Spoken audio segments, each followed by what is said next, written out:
Hello दोस्तों, स्वागत है आपका एक बार फिर से मेरे यूट्यूब चैनल में। लास्ट वीडियो हमारा था इम्पोर्टेंट क्वेश्चन राजस्थान की नदियों से संबंधित। इस वीडियो में भी हम देखेंगे कुछ अन्य क्वेश्चन जो कि राजस्थान की नदियों से संबंधित रहेंगे और इससे आप जान पाएंगे कि किस प्रकार के क्वेश्चन एग्जामों में आते हैं। चलिए तो बिना देर किए शुरू करेंगे आज का वीडियो। फर्स्ट क्वेश्चन है, चंबल नदी का प्राचीन नाम क्या है? तो चरमवती इनका प्राचीन नाम है।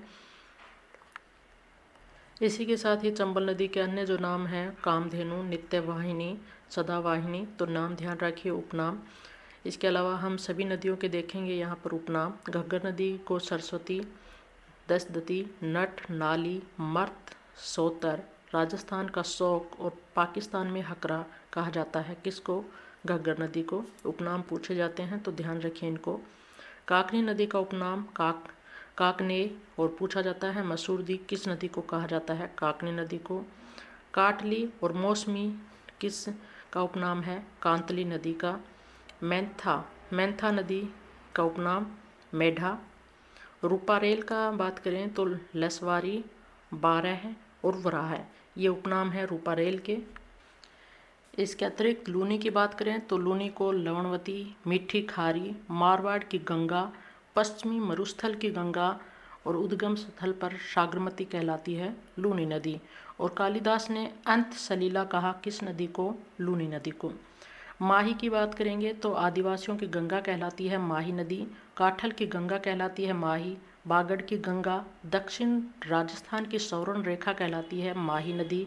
और बारामासी नदी कहलाती है माही नदी। बनास नदी की उपनामों की बात करें तो वंश की आशा, वर्णाशा और विष्टि उपनाम है किसके? बनास नदी के। अर्जुन की गंगा ताला नदी और रुंडित नदी कहलाती है बाणगंगा। अर्जुन की गंगा ताला नदी, रुंडित नदी कहलाती है बाणगंगा।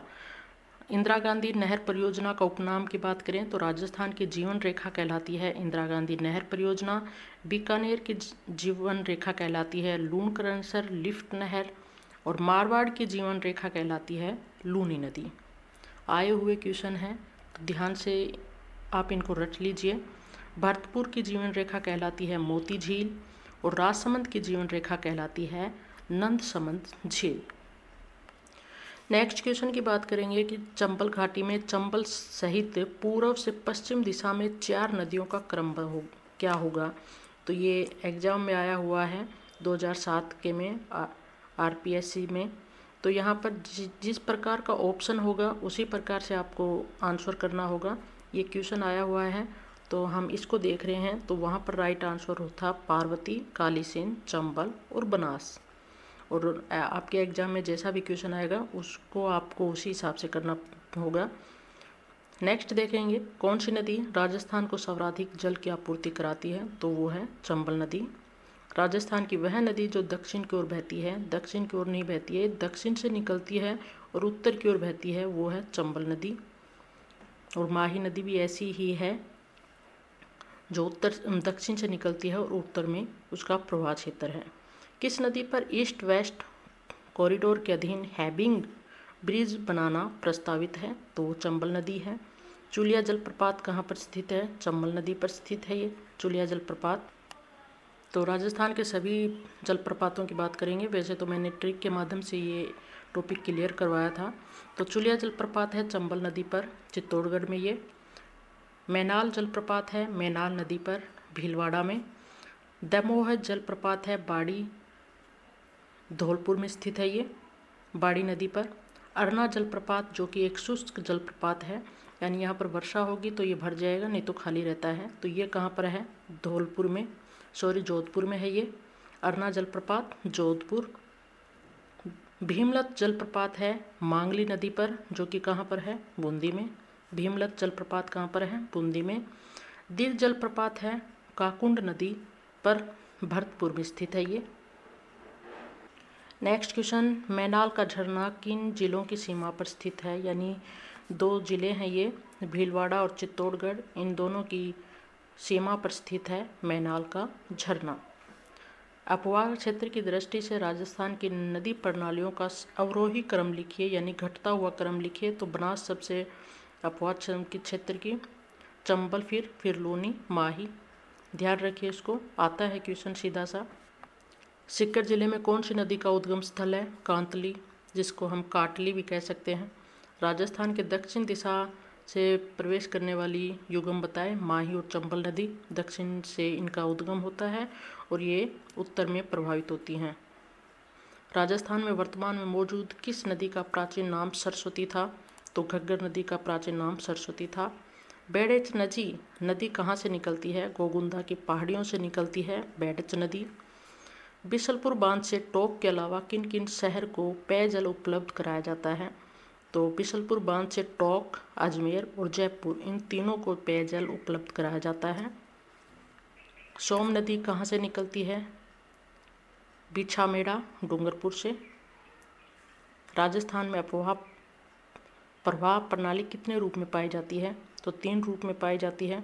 अरब सागर का अपवाह तंत्र, बंगाल की खाड़ी का और अंतर प्रवाह वाला, तो 3 प्रकार का पाया जाता है। शेखावटी भूभाग में कौन सी नदी बहती है? तो कांतली नदी बहती है ये। नेक्स्ट क्वेश्चन, कौन सी नदी अरब सागर की तरफ बहती है? अरब सागर की ओर साबरमती। तो जैसा क्वेश्चन होगा आपको उसी हिसाब से यहाँ पर राइट आंसर को करना होगा। लेकिन जो ये RAS 1995 संस्कृत सेकंड ग्रेड 2010 में जो आया हुआ है उसका आंसर होगा साबरमती। गंग नहर कौन सी नदी से निकाली गई है? बार बार रिपीट होता है, ध्यान रखिए। गंग नहर सरस्वती नदी से निकाली गई है, सतलज नदी से निकाली गई है गंग नहर। राजस्थान में मर्त नदी का नाम क्या है? घग्गर नदी कहलाती है मर्त नदी। मानसी वाकल नदी का उद्गम स्थल कौन सा है? गोगुंदा की पहाड़ियाँ, जो कि उदयपुर से है। मांडलगढ़, भीलवाड़ा के निकट त्रिवेणी पर कौन सी 3 नदियाँ मिलती हैं? यानी जहाँ पर 3 नदियाँ मिल जाती हैं उसको त्रिवेणी संगम कहते हैं। तो पूछा जा रहा है मांडलगढ़ और भीलवाड़ा के निकट जो त्रिवेणी बनती है वो कौन सी नदियाँ बनाती हैं? तो बेड़च, बनास और मैनाल नदियाँ बनाती हैं त्रिवेणी संगम मांडलगढ़ भीलवाड़ा के पास। तो अब हम देखेंगे राज्य में नदियों के त्रिवेणी संगम, जो कि 5 हैं, सभी देखेंगे हम यहाँ पर। वेणेश्वर का देखेंगे कि कौन सी नदियाँ वेणेश्वर में त्रिवेणी संगम बनाती हैं। तो वो है सोम, माही और जाखम, ये बनता है डूंगरपुर में। बिगोद, मांडलगढ़ तहसील भीलवाड़ा में कौन सी नदियाँ बनाती हैं? बनास, बेड़च और मैनाल। रामेश्वर, जो कि सवाई माधोपुर में है, यहाँ पर कौन सी नदियाँ त्रिवेणी संगम बनाती हैं? तो वो है बनास, चंबल और सीप। राजमहल, जो कि टोक में है, यहाँ पर कौन सी नदियाँ त्रिवेणी संगम बनाती हैं? बनास, डाई, खारी। देवधाम की बात करें, टोक में है ये, यहाँ पर कौन सी नदियाँ त्रिवेणी संगम बनाती हैं? देवधाम में बनास, बाड़ी और मासी। जब मैंने जब ये थ्योरी सेशन पढ़ाया था वहाँ पर मैंने ट्रिक के माध्यम से इन सभी को क्लियर कर दिया था। तो मैंने यहाँ पर एक तरह से रिवीजन के तौर पर यहाँ पर फिर से आपको दिखा दिया है, तो आप इनको ध्यान दीजिए। वेणेश्वर धाम बार बार पूछा जाता है, इसके अतिरिक्त बिगोद का भी क्वेश्चन आता है बार बार, तो इनको आप याद रखिए। नेक्स्ट क्वेश्चन, मोरेल बांध परियोजना किस जिले में से स्थित है? सवाई माधोपुर में स्थित है मोरेल बांध परियोजना।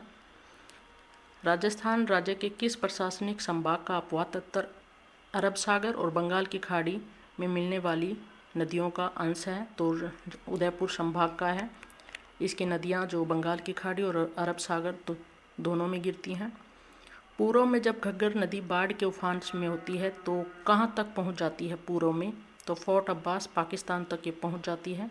सबसे लंबी जल परिवहन सुरंग कौन सी है? मानसी वाक्कल सुरंग है। राजस्थान में जीवन धारा योजना का संबंध किससे है? सिंचाई कुओं का निर्माण से इसका संबंध है। आहड़ नदी का नाम उदय सागर के बाद हो जाता है तो क्या हो जाता है? बेड़च। तो पहले इसका नाम, तो जब ये निकलती है तो इसको सर्वप्रथम आहड़ नदी कहा जाता है, इसके बाद ये बेड़च नदी कहलाती है। जालौर व बाड़मेर जिलों तक पानी पहुंचाने के लिए किस परियोजना का निर्माण किया जा रहा है? तो वो है नर्मदा नहर परियोजना। इसके तहत जालौर और बाड़मेर जिलों तक पानी पहुंचाया जाएगा। किस नदी का जल किसी खुले महासागर में नहीं गिरता, वो है कांतली नदी। अंत प्रभावित नदी है, तो सीधी सी बात है किसी भी महासागर में नहीं गिरेगी ये। राजस्थान में राजसमंद जिले में कुंभलगढ़ के निकट खमनोर की पहाड़ियों से निकलने वाली नदी का नाम क्या है? वो है बनास नदी। नेक्स्ट क्वेश्चन, चंबल, बनास, माही और काली सिंध में से किस नदी का जल अरब सागर में गिरता है? तो वो माही नदी का जल अरब सागर में गिरता है। और इन सभी का चंबल, बनास, काली सिंध का कहाँ गिरता है? बंगाल की खाड़ी में। राजस्थान की वह कौन सी नदी है जो कर्क रेखा को 2 बार काटती है? तो माही नदी है वो। कौन सी नदी को दक्षिण राजस्थान की सौरण रेखा के नाम से जाना जाता है? माही नदी को सौरण रेखा के नाम से जाना जाता है। खारी नदी किस अपवाह तंत्र का अंग है? वह है कौन सी? बंगाल की खाड़ी का। नेक्स्ट क्वेश्चन, जब पुष्कर की पहाड़ियों में भारी वर्षा होती है तो बाढ़ कहाँ पर आती है? तो बालोतरा में बाढ़ आती है। नेक्स्ट क्वेश्चन है कि चंबल नदी के किनारे पर स्थित चंबल गार्डन कौन से स्थान पर स्थित है? तो वो कोटा में स्थित है। नेक्स्ट क्वेश्चन जो कि बार बार आ रहा है, दक्षिण से उत्तर की तरफ बहने वाली नदी कौन सी है? तो चंबल नदी है और माही नदी है।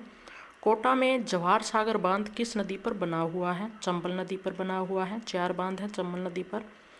मैनाल जलप्रपात किस पठार पर स्थित है? तो ये ऊपरमाल पठार पर स्थित है, भीलवाड़ा में। तो फ्रेंड्स, आज के वीडियो में इतना ही। और यहाँ पर राजस्थान की नदियों से संबंधित जितने भी इम्पोर्टेंट क्वेश्चन थे तो हमने वो यहाँ पर क्लियर किए।